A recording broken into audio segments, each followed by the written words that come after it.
And now, it's time for another Dice Tower review with Tom Vasel. Hey folks, today we're taking a look at a game called Dig Mars. This is from Brain Games by Oliver Shiver. This is a game in which you are exploring Mars and you are looking for artifacts and cool things on Mars. It's a very simple game, as most Brain games are, with a few mechanisms that work together, but a little dash of player interaction, which I wasn't expecting. Let's take a look.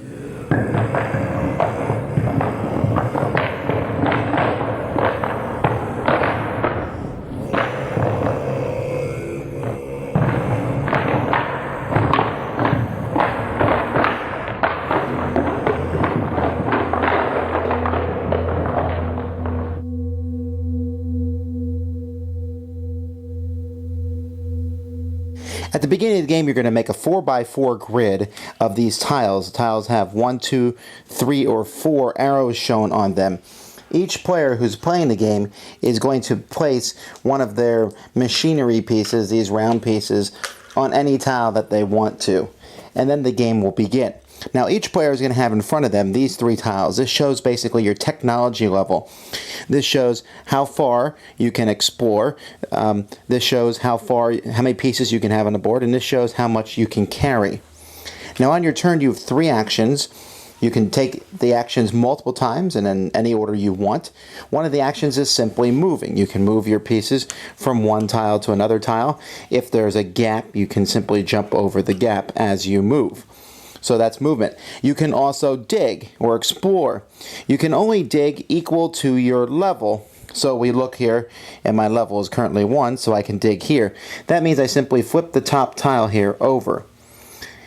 Now you can see here that this has a victory point value of 2, and it has a carry value of 1. And that's another action you can do. If I have a carry value that's equal to that, I can simply take that and place it in front of me. It's worth 2 points.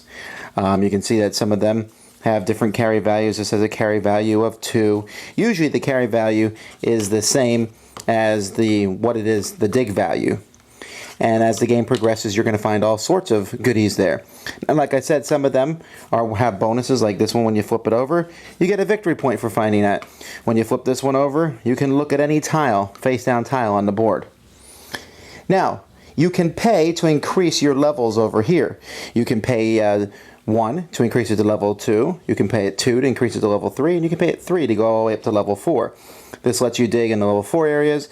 Every time you increase it over here, you will drop another piece on the board, and over here your carry level goes up. Another thing that's important to note is that other people can help you.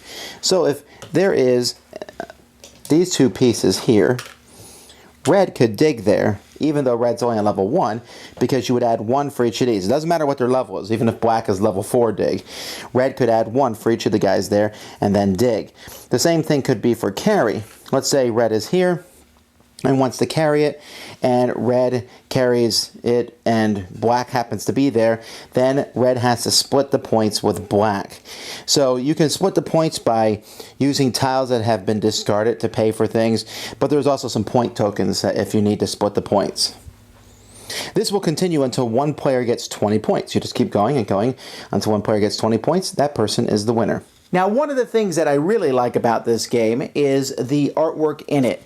As you look at each tile, the tiles themselves have every tile has a different piece of artwork on it, and while some of them are a little scary, like exactly what happened to those astronauts there, it's just cool. It gives a level of theme to a game that really didn't have much theme to begin with. So I like these, and they add a lot to the game.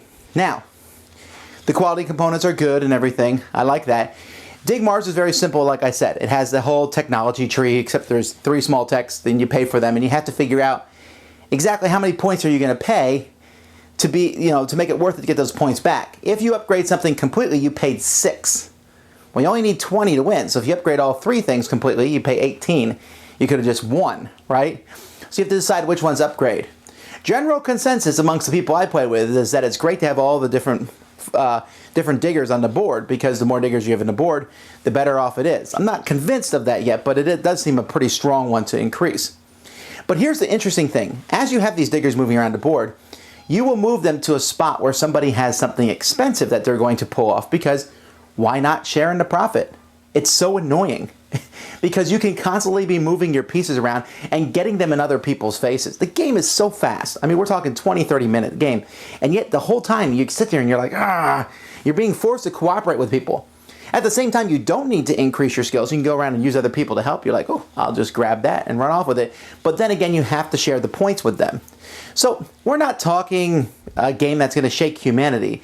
But for a game that moved pieces around and dug stuff up from a grid, I really wasn't expecting a lot, and I found more than I did. I found this player interaction there, which was really entertaining, well, frustrating, but entertaining at the same time. So it's a pretty cool looking game. The artwork is fantastic. The components are good. The gameplay is easy to teach, and there's player interaction. This is a good, solid, family-style game. Just be prepared to get a little annoyed at somebody. Thanks so much for watching the Dice Tower videos. Find more great videos and reviews, as well as our top-rated audio podcast at Dicetower.com. You can also find other great shows at Dicetowernetwork.com. I'm Eric Summerer, and you've been watching The Dice Tower. The Dice Tower is sponsored by Cool Stuff Inc., where you can find great games for great prices. Cool stuff in stock. Check them out at CoolStuffInc.com. Shut the door. There.